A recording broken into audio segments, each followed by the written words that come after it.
അവർക്ക് കാര്യം മനസ്സിലായിട്ടുണ്ടായിരുന്നു. അപ്പൊ ഞാൻ പറഞ്ഞു വന്നത്, അപ്പൊ അവര് ഹാപ്പിയാണ്. കാരണം 50-100 വ്യൂസ് വന്ന അവരുടെ ചാനലിൽ 600 വ്യൂസ് 700 വ്യൂസ് ഒക്കെ ചില വീഡിയോ ഒക്കെ കിട്ടിയിട്ടുണ്ട് എന്ന് പറയുമ്പോൾ, പക്ഷെ എന്നെ സംബന്ധിച്ചിടത്തോളം അവർക്ക് 600 വ്യൂസ് അല്ലെങ്കിൽ 700 വ്യൂസ് വന്നത് അത്ര വലിയൊരു സംഭവമായിട്ട് എനിക്ക് തോന്നിയിട്ടില്ല. ഒന്നാമത്തെ കാര്യം, 2 വർഷം കഴിഞ്ഞ് 3 വർഷത്തിലേക്കൊക്കെ 3 വർഷം കഴിഞ്ഞിട്ടുണ്ട് അവരുടെ യൂട്യൂബ് ചാനൽ തുടങ്ങിയിട്ട്. ഇപ്പോഴും 600 വ്യൂസ് ഒക്കെ വന്നിട്ട് അത് നല്ല വ്യൂസ് ആണ് എന്ന് തോന്നുന്നുണ്ടെങ്കിൽ അവരുടെ ചാനൽ അത്രയും, അതിന് മുന്നത്തെ പെർഫോമൻസ് അത്രയും മോശമായിരുന്നു എന്നാണ് നമ്മൾ മനസ്സിലാക്കേണ്ടത്. വ്യൂസ് 600 വ്യൂസ് ഒരു ക്രിയേറ്ററെ സംബന്ധിച്ചിടത്തോളം നല്ല ആദ്യമായിട്ട് നേടുമ്പോൾ അത് നല്ല വ്യൂസ് തന്നെയാണ്. പക്ഷെ അതിനൊക്കെ ഒരു സമയവും കാലമുണ്ട്. അതിൻ്റെ ഉള്ളിൽ നമ്മൾ അത് നേടിയിട്ടില്ല എങ്കിൽ 3 വർഷമൊക്കെ കഴിഞ്ഞിട്ടും നമ്മൾ 600 വ്യൂസ് ആണ് നമുക്ക് ഏറ്റവും ബെസ്റ്റ് അല്ലെങ്കിൽ എന്ന് കരുതി നമ്മൾ നിൽക്കുന്നുണ്ടെങ്കിൽ നമ്മുടെ ചാനലിൽ നമ്മൾ ഇടുന്ന വീഡിയോക്ക് പ്രശ്നമുണ്ട്. അത് നമ്മൾ തിരുത്തി മുന്നോട്ട് പോകേണ്ടിയിരിക്കുന്നു. ഒരു 3 വർഷമൊക്കെ ഒരു ചാനലിൽ റിസൾട്ട് കിട്ടിയ ഒരു ചാനലാണെന്ന് പറയും. നമ്മൾ എപ്പോഴും ചിലരൊക്കെ 1 മാസം കൊണ്ടൊക്കെ തുടങ്ങിയ ചാനൽ നമുക്ക് ചെക്കിങ്ങിന് തരാറുണ്ട്. അത് വെച്ച് കമ്പയർ ചെയ്യുമ്പോൾ 3 വർഷമൊക്കെ ആയി എന്ന് പറഞ്ഞാൽ അതിന്റെ റിസൾട്ട് നമ്മൾ അറിഞ്ഞ് ഇനിയും അതേ രീതിയിൽ നിങ്ങൾ മുന്നോട്ട് പോകരുത്. നിങ്ങളുടെ ചാനലിൽ പല പ്രശ്നങ്ങളുണ്ട്, അത് നിങ്ങൾ സോൾവ് ചെയ്ത് മുന്നോട്ട് പോകുക എന്നുള്ളതാണ്. അപ്പൊ ഇവിടെ നിങ്ങൾ പെയ്ഡായിട്ട് വാച്ച് ടൈം, സബ് അങ്ങനെയൊക്കെ നേടിയിട്ട് കാര്യമില്ല. നിങ്ങളുടെ കണ്ടന്റ് അതിനുശേഷം മോണിറ്റൈസേഷൻ ആയ ശേഷം എന്ത് എന്നുള്ളതൊക്കെ ഉണ്ട്, അത് അവിടെ നിൽക്കട്ടെ. അപ്പൊ ഞാൻ പറഞ്ഞു വന്നത്, അപ്പൊ ഈ സബ്സ്ക്രൈബറോട് ചോദിച്ചപ്പോ അവരറിയുന്ന ക്രിയേറ്റേഴ്സ്, അവർക്ക് പരിചയമുള്ള ക്രിയേറ്റേഴ്സ് ഒക്കെ വ്യൂസ് കിട്ടുന്നതിന് വേണ്ടി സ്ട്രഗിൾ ചെയ്യുന്നുണ്ട് എന്നുള്ള രീതിയിലാണ് അറിയാൻ കഴിഞ്ഞത്. അവരുടെ ഗ്രൂപ്പിലൊക്കെ ഇങ്ങനെ തന്നെയാണ്. അപ്പോഴാണ് എനിക്ക് നേരത്തെ വിളിച്ചത് തൊട്ട് മുന്നേ സംസാരിച്ച യൂട്യൂബറുടെ എക്സ്പീരിയൻസ് ഞാൻ അവരുമായിട്ട് ഷെയർ ചെയ്തു. നിങ്ങൾ നേരത്തെ വിളിച്ചപ്പോൾ ഞാൻ ഫോൺ എടുക്കാഞ്ഞത് ഇന്നൊരു ക്രിയേറ്റർ വിളിച്ചിട്ടുണ്ടായിരുന്നു. അവർക്ക് അറിയാവുന്ന ആളാണ്. ഫേസ്ബുക്കിലൊക്കെ ഇതേപോലെ ഞാൻ പറയാൻ വിട്ടുപോയി. യൂട്യൂബിൽ നിന്ന് അവർക്ക് ഇത്ര റവന്യൂ കുറയുമ്പോൾ ഫേസ്ബുക്കിൽ അത്യാവശ്യം റവന്യൂ കിട്ടുന്നുണ്ടായിരുന്നു. ഫേസ്ബുക്കിൽ ബോണസ് ഒക്കെ കിട്ടുന്നുണ്ട്. അപ്പൊ നമുക്ക് ചെറിയൊരു ബോണസ് കിട്ടിക്കഴിഞ്ഞാൽ ഫേസ്ബുക്കിന്റെ വക അതിന്റെ ഇരട്ടി ബോണസ് ഒക്കെ കിട്ടുന്ന സ്കീം ഉണ്ടായിരുന്നു. അപ്പൊ അതിന് കമന്റും എൻഗേജ്മെന്റ് ഒക്കെ കൂടണം. അപ്പൊ അതിന് വേണ്ടി എന്തൊക്കെ ചെയ്യണം, ഈ രീതിയിലൊക്കെയാണ് അവർ ചോദിച്ചിട്ടുണ്ടായിരുന്നത്. പക്ഷെ ഇവിടെ നിങ്ങളുമായിട്ട് സംസാരിക്കുമ്പോൾ 600 വ്യൂസ് വന്നതിൽ നിങ്ങൾ ഹാപ്പിയാണ് 3 വർഷം കഴിഞ്ഞിട്ട്. അപ്പൊ അത് എത്ര വ്യത്യാസമുണ്ട്. അപ്പൊ ഇങ്ങനെയൊക്കെ ക്രിയേറ്റേഴ്സ് ഉണ്ട് അപ്പുറത്ത്, അത് നിങ്ങൾ വല്ലതും നിങ്ങൾ അറിയുന്നുണ്ടോ? അപ്പോഴാണ് അവര് അങ്ങനെയൊക്കെ ഉണ്ട് എന്നുള്ള രീതിയിൽ. അപ്പൊ ഇത് എന്തുകൊണ്ട് നിങ്ങൾ അറിയുന്നില്ല അല്ലെങ്കിൽ അവരറിയുന്നില്ല? കാരണം ഈ ഒരു ക്ലിക്കായിട്ടുള്ള ഒരു ക്രിയേറ്റർ, ഇപ്പൊ ഞാൻ ഈ പറഞ്ഞൊരു ക്രിയേറ്റർ ഒരിക്കലും അവര് വന്നിട്ട് നിങ്ങളോട് ഞാൻ ഇങ്ങനെയാണ് ചെയ്യുന്നത് കേട്ടാ, നിങ്ങൾ ഇങ്ങനെ ചെയ്യുമെന്ന് തുറന്നു പറയില്ല. അതിനൊരിക്കലും നമുക്ക് അവരെ കുറ്റം പറയാൻ കഴിയില്ല. കാരണം അവരുടെ ചാനൽ അങ്ങനത്തെ ചാനലല്ല. ഞാൻ നേരത്തെ പറഞ്ഞല്ലോ, അവർക്കത് പറയുന്നതിനൊരു പരിധിയുണ്ട്. രണ്ടാമത്തെ കാര്യം, അവർക്ക് അതിനൊന്നല്ല സമയം. അത് ഞാൻ പറഞ്ഞില്ലേ, അവർക്ക് $300 കിട്ടുന്ന $400 കിട്ടുന്ന ഒരാളാണെങ്കിൽ അത് 200ലേക്ക് എത്തുമ്പോൾ അത് കൂട്ടാനുള്ള ഒരു സംഭവമാണ് അവർ നോക്കുന്നത്. മാത്രമല്ല അവർക്കത് മെയിൻറ്റെയിൻ ചെയ്ത് കൊണ്ടുപോകേണ്ടതുണ്ട്. എല്ലാവർക്കും എല്ലാ മാസം അധികം റവന്യൂ കിട്ടണം എന്നല്ലല്ലോ. അപ്പൊ അതിനും ക്വാളിറ്റി കൂടിയ കണ്ടന്റ് അവർക്ക് ചെയ്യേണ്ടി വരും. അതിനുള്ള ഒരു പ്രിപ്പറേഷനിലായിരിക്കും അവര്. അപ്പൊ അവര് വന്നിട്ട് നമ്മുടെ വീഡിയോക്ക് താഴെ വന്നിട്ട് കമന്റ് ഇടുക, നിങ്ങൾ ഇങ്ങനെ ചെയ്യണം, അങ്ങനെ ചെയ്യണം, അല്ലെങ്കിൽ ഞാൻ ഇങ്ങനെയാണ് ചെയ്യുന്നതെന്ന് പറഞ്ഞിട്ടൊന്നും ഒരാളും കണ്ടന്റ് ആ രീതിയിൽ നിങ്ങളെ പറഞ്ഞ് ബോധ്യപ്പെടുത്താൻ ഒരാളും ശ്രമിക്കില്ല. ഞാനൊരു എക്സാമ്പിൾ ആയിട്ട് പറഞ്ഞുതരാം. ഞാൻ ഈ പെയ്ഡ് വാച്ച് ടൈം ശരിയല്ല, അങ്ങനെ ചെയ്യുന്നത് നിങ്ങളുടെ ചാനലിന് ദോഷമാണെന്നൊക്കെ പറഞ്ഞ് കണ്ടന്റ് ചെയ്യുമ്പോൾ അതിന്റെ താഴെ ഒരുപാട് പേര് അത് മനസ്സിലാക്കിയിട്ട് ശരിയാണ് ലോജിക്ക് വെച്ച് സംസാരിക്കാറുണ്ട്. പക്ഷെ ഇത് ചെയ്തിട്ട് പരാജയപ്പെട്ട ഒരുപാട് ആളുകൾ അതിനുശേഷം എന്നെ വിളിച്ചിട്ടുണ്ടായിരുന്നു. അപ്പൊ അവരോടൊക്കെ ഞാൻ ചോദിച്ചു, നിങ്ങൾ എന്തുകൊണ്ട് ഇത് കമന്റ് ചെയ്യുന്നില്ല, നിങ്ങൾ എന്തുകൊണ്ട് അത് ചെയ്യുന്നില്ല എന്ന് പറയുമ്പോൾ പലർക്കും പേടി, ചിലർക്കൊക്കെ പേടിയാണ്. ഞങ്ങൾ അങ്ങനെ കമന്റ് ഇട്ട് കഴിഞ്ഞാൽ ഞങ്ങളുടെ ചാനലിനെ എന്തെങ്കിലും ആക്രമിക്കുമോ, അല്ലെങ്കിൽ വേറെ പലരും ഐഡന്റിറ്റി റിവീൽ ചെയ്യാൻ ആഗ്രഹിക്കുന്നില്ല. പലരും പിന്നെ പല കാരണങ്ങൾ കൊണ്ടാണ് അത് പറയാത്തത്. പക്ഷെ ഇത് കാണുന്ന ഒരാള് അത് അറിയുന്നില്ലല്ലോ, ഇങ്ങനെയൊക്കെ ചെയ്തിട്ട് ട്രാപ്പിലായി എന്നുള്ളത്. നമ്മൾ പരസ്പരം അവര് സ്വയം അത് അനുഭവിച്ചറിയുമ്പോഴാണ് അയ്യോ ഇങ്ങനെ ചെയ്തിട്ട് കാര്യമില്ലല്ലേ എന്ന്. അത് അങ്ങനെ അറിയാത്തിടത്തോളം കാലം ഞാനത് ശരിയല്ല എന്ന് പറയുമ്പോൾ നിങ്ങൾക്കും ഒരു പക്ഷെ ചിലർക്കെങ്കിലും തോന്നിയേക്കാം ഇവനിത് എന്താണ് പറയുന്നത്. പക്ഷെ നിങ്ങൾ മനസ്സിലാക്കേണ്ട ഒരു കാര്യമുണ്ട്, ഞാനത് ചെയ്യരുത് എന്ന് പറയുമ്പോൾ എനിക്കതിൽ പ്രത്യേകിച്ച് ലാഭമൊന്നുമില്ല. അത് നിങ്ങൾ ആദ്യം മനസ്സിലാക്കുക. ഞാനത് ചെയ്യരുതെന്ന് പറയുന്നത് കൃത്യമായിട്ടുള്ള എക്സ്പീരിയൻസിന്റെ അടിസ്ഥാനത്തിലാണ്. കാരണം അത്രയും ആളുകൾ നമ്മളെ കോണ്ടാക്ട് ചെയ്തിട്ടുണ്ടായിരുന്നു. അപ്പൊ ഇത് കാണുന്ന റീച്ച് ആകാത്ത ക്രിയേറ്റേഴ്സ് മനസ്സിലാക്കേണ്ടത്, നമ്മളുമായിട്ട് കൂട്ട് നിൽക്കുന്ന അല്ലെങ്കിൽ നമ്മൾ ഏതൊരു ആരൊക്കെയുമായിട്ട് കണക്ട് ചെയ്തു നിൽക്കുന്നത് ഇതല്ല യൂട്യൂബ്. ഇതിന്റെ അപ്പുറത്തേക്ക് വേറൊരു ലോകമുണ്ട്.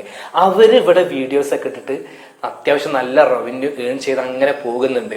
അവരാരും വന്നിട്ട് നിങ്ങളോട് നിങ്ങൾ ഇങ്ങനെ പോകൂ, നിങ്ങൾ അങ്ങനെ ചെയ്യുന്നത് ശരിയല്ല എന്ന് പറയില്ല.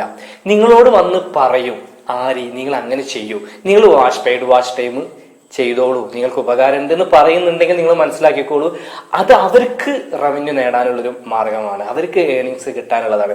നിങ്ങൾ ക്യാഷ് കൊടുത്തിട്ട് ഞങ്ങളുടെ ഗ്രൂപ്പിൽ ജോയിൻ ചെയ്യൂ എന്ന് പറയുന്നുണ്ടെങ്കിൽ അത് അവർക്ക് റവന്യൂ നേടാനാണ്.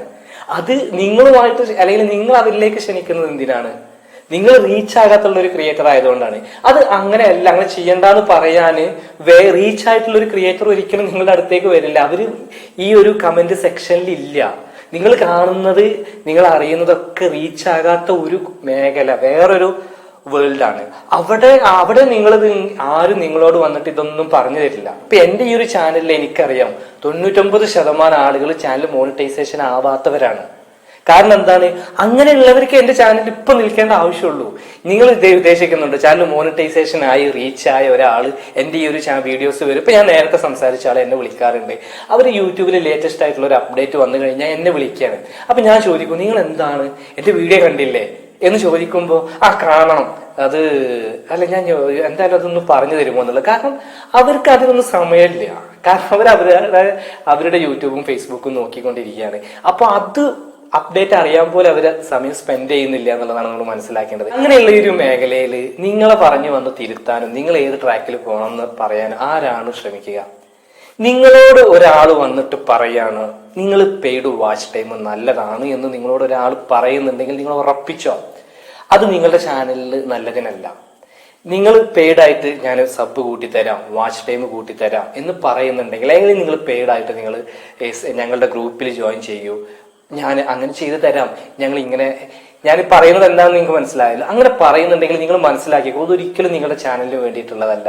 പക്ഷെ നിങ്ങൾ അറിയാതെ പെട്ടുപോകും. കാരണം നിങ്ങളുടെ കാണുന്നതും നിങ്ങൾ കേൾക്കുന്നതൊക്കെ അങ്ങനെയുള്ള ഒരു മേഖല ആയതുകൊണ്ടാണ്. അതിനപ്പുറത്തേക്ക് ചാനൽ റീച്ച് ആയിക്കൊണ്ടിരിക്കുന്ന ഈ ഒരു സംഭവം ഉണ്ട്. ഇതിന്റെ വേറൊരു ക്രിയേറ്റേഴ്സ് ആയിട്ടുള്ളതുണ്ട്. എനിക്ക് 100 കണക്കിന് എക്സാമ്പിൾ ഓർഗാനിക് ആയിട്ട് സിമ്പിൾ ആയിട്ട് റീച്ച് ആയിക്കൊണ്ടിരിക്കുന്ന ഒരുപാട് ക്രിയേറ്റേഴ്സിന് എനിക്ക് എക്സാമ്പിൾ കാണിക്കാൻ കഴിയും. പലർക്കും ഇപ്പൊ നമ്മളോട് തന്നെ പറയാറുണ്ട്, എന്റെ കയ്യിൽ തരുമ്പോ ഞാൻ തരുന്നത് ഓക്കെ, ഇത് എവിടെയും നിങ്ങൾ ഷെയർ ചെയ്തിട്ടാ. കാരണം എന്താണ്? അവര് ചെയ്യുന്ന ആ ഒരു ടിപ്സ് ഞാൻ ഇതിലൂടെ ഷെയർ ചെയ്തെന്ന പലരും ഫോളോ ചെയ്യുന്നുള്ള ഭയമാണ്. ഞാനത് കുറ്റപ്പെടുത്തി പറയല്ല, ഞാൻ അങ്ങനെ ഷെയർ ചെയ്യാറുമില്ല. കാരണം എന്താണ്? അത് അവരുടേതായിട്ടുള്ള രീതിയിൽ കണ്ടെത്തിയ കുറെ കണ്ടന്റുകളാണ്, അല്ലെങ്കിൽ ഒരു മേഖലയാണ്. അത് അവരുടെ സമ്മതമില്ലാതെ ഞാൻ എങ്ങനെയാണ് നിങ്ങളുമായിട്ട് ഷെയർ ചെയ്യുന്നത്? അത് ശരിയല്ലല്ലോ ഈ ഒരു പബ്ലിക് പ്ലാറ്റ്ഫോമിൽ ഇരുന്നിട്ട്. അപ്പൊ അതാണ് എന്റെയും പ്രശ്നം. പക്ഷെ ഞാൻ മാക്സിമം ഇതേപോലത്തെ നല്ല ചാനൽ റീച്ച്, അപ്പൊ കഴിഞ്ഞ വീഡിയോയിലൊക്കെ ഞാൻ ലിങ്ക് സഹിതം ഇട്ടിട്ട് ഞാൻ പറഞ്ഞിട്ടുണ്ടായിരുന്നു, സാധാരണ ഒരു ക്രിയേറ്റർ റീച്ച് ആയിട്ടുള്ളത് വെറും 10-12 വീഡിയോ ആയപ്പോഴേക്കും മോണിറ്റൈസേഷൻ ആയത് ഞാൻ എക്സാമ്പിൾ സഹിതം പറഞ്ഞിട്ടുണ്ടായിരുന്നു. പക്ഷെ ഇതൊക്കെ കാണുമ്പോൾ നമുക്കത് അംഗീകരിക്കാം. ഞാനൊക്കെ ക്രിയേറ്റേഴ്സ് ഇങ്ങനെ വന്നത്, ഞാനിത് ഇങ്ങനെ പറയാൻ കാരണം എന്താണ്? ഒരു ദിവസം ഞാൻ പലതരത്തിലുള്ള ചാനൽ ഓപ്പൺ ചെയ്ത് കാണുന്നുണ്ട്. അപ്പൊ ഒരാളുടെ റവന്യൂ എത്രയാണ് എങ്ങനെയാണെന്നുള്ളത് ഞാൻ കാണാറുണ്ട്. ആ സമയം പലതരത്തിലുള്ള കണ്ടന്റുമായിട്ട് സംസാരിക്കുന്ന ഒരു എക്സ്പീരിയൻസ് വെച്ച് മാത്രമാണ് ഞാനിത് പറയുന്നത്. നിങ്ങൾക്ക് യൂട്യൂബിൽ വിജയിക്കാൻ കഴിയും. പക്ഷെ അവിടെ നിങ്ങളുടെ ആ ഒരു ക്രിയേറ്ററുടെ മൈൻഡിനെ സ്വാധീനിക്കുന്നത് ഇതുപോലെയുള്ള നെഗറ്റീവ് വൈബുകളാകുമ്പോൾ നിങ്ങൾ അറിയാതെ നിങ്ങൾ യൂട്യൂബിനെ തെറ്റായിട്ട് മനസ്സിലാക്കിയിട്ട് നിങ്ങൾ ഇങ്ങനെ ഡൗൺ ആവുകയാണ്. അതല്ലാതെ നിങ്ങൾ ഈ ഒരു ഗ്രൂപ്പുകളും അതുപോലെ സബ് ഫോർ സബും ഇങ്ങനെ പരസ്പരം ലിങ്കൊക്കെ ഷെയർ ചെയ്ത് കാണും, ഇതൊക്കെ നിർത്തിയാൽ തന്നെ നിങ്ങൾക്ക് റീച്ച് ആവാൻ കഴിയും. കാരണം പണ്ട് ഞാനൊരു കഥ കേട്ടിട്ടുണ്ടായിരുന്നു. അതായത് ഒരു കമ്പിയിൽ ഇങ്ങനെ ഒരു കാട്ടിലൊരു മത്സരം നടക്കുകയാണ്. എണ്ണൊക്കെ തേച്ച ഒരു കമ്പിയിൽ ഇങ്ങനെ ഒരു തവള ഇങ്ങനെ കയറണം. പക്ഷെ അതിലിങ്ങനെ പല തവളകൾ ഇങ്ങനെ മത്സരിക്കുകയാണ്. അപ്പൊ ഇങ്ങനെ കയറുമ്പോ എല്ലാവരും പറയുന്നുണ്ട് അതിൽ കയറാൻ പറ്റൂല, എണ്ണ പുരട്ടിയിട്ടുണ്ട്, അതിൽ കയറാൻ പറ്റൂല എന്ന് പറയുമ്പോൾ പല തവളകളും ഇങ്ങനെ ട്രൈ ചെയ്ത് നോക്കുന്നുണ്ട്. പക്ഷെ എല്ലാവരും എണ്ണ തേച്ച ആ ഒരു മരത്തിൽ കയറുമ്പോൾ വീണ് പോവാണ്. അപ്പൊ എല്ലാവരും എന്തായി, ഞങ്ങൾ പറഞ്ഞില്ലേ അത് ആർക്കും വിജയിക്കാൻ കഴിയില്ല, ഈ ഒരു മത്സരം ഇങ്ങനെയാണ്, അവരത് തേച്ചതുകൊണ്ട് വിജയിക്കാൻ കഴിയില്ല, അത് ഇങ്ങനെ കേൾക്കുന്നുണ്ട്, എല്ലാവരും കളിയാക്കി പറയുന്നുണ്ട്. പക്ഷെ ഒരു തവള അതിൽ നിന്ന് വന്ന് അവര് തവള ചാടി കയറി മുകളിലെത്തി. ആ തവള വിജയിക്കുകയാണ്. അപ്പോ മറ്റുള്ളവരൊക്കെ അയാളോട് ഭയങ്കര അഭിനന്ദനം ഇതൊക്കെ പറയുന്നുണ്ട്. ഞങ്ങൾ ഇങ്ങനെയൊക്കെ പറഞ്ഞെങ്കിലും സോറി, നിങ്ങൾക്ക് കയറാൻ പറ്റിയല്ലോ എന്നുള്ളത്. പക്ഷെ പിന്നീടാണ് എല്ലാവരും മനസ്സിലാക്കിയത് ആ തവളക്ക് ചെവി കേൾക്കില്ലായിരുന്നു. അപ്പൊ ഈ കയറാൻ പറ്റൂല എന്നും എണ്ണ തേച്ചിങ്ങനെ അങ്ങനെ പറയുന്നതും പ്രൊമോട്ട് ചെയ്യുന്നതൊന്നും അവർ കേൾക്കുന്നില്ല.